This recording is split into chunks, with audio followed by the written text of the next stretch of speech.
రమేశ్వరవు అని. దాన్ని సాగర సంగమంలో మేమేం చేశామంటే పార్వతీప రమేశ్వరవు అని అనిపించాం.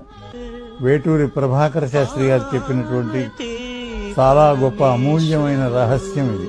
కవి కేవలం పార్వతీ పరమేశ్వరులకు నమస్కారం అని అంటాడా, ఇంకేమన్నా సంఘ ప్రయోజనాన్ని ఆశించేమన్నా అని ఉండొచ్చునా అనేది వచ్చినప్పుడు శివ విష్ణువుల ఇద్దరికీ నమస్కారం చేస్తున్నా నేను.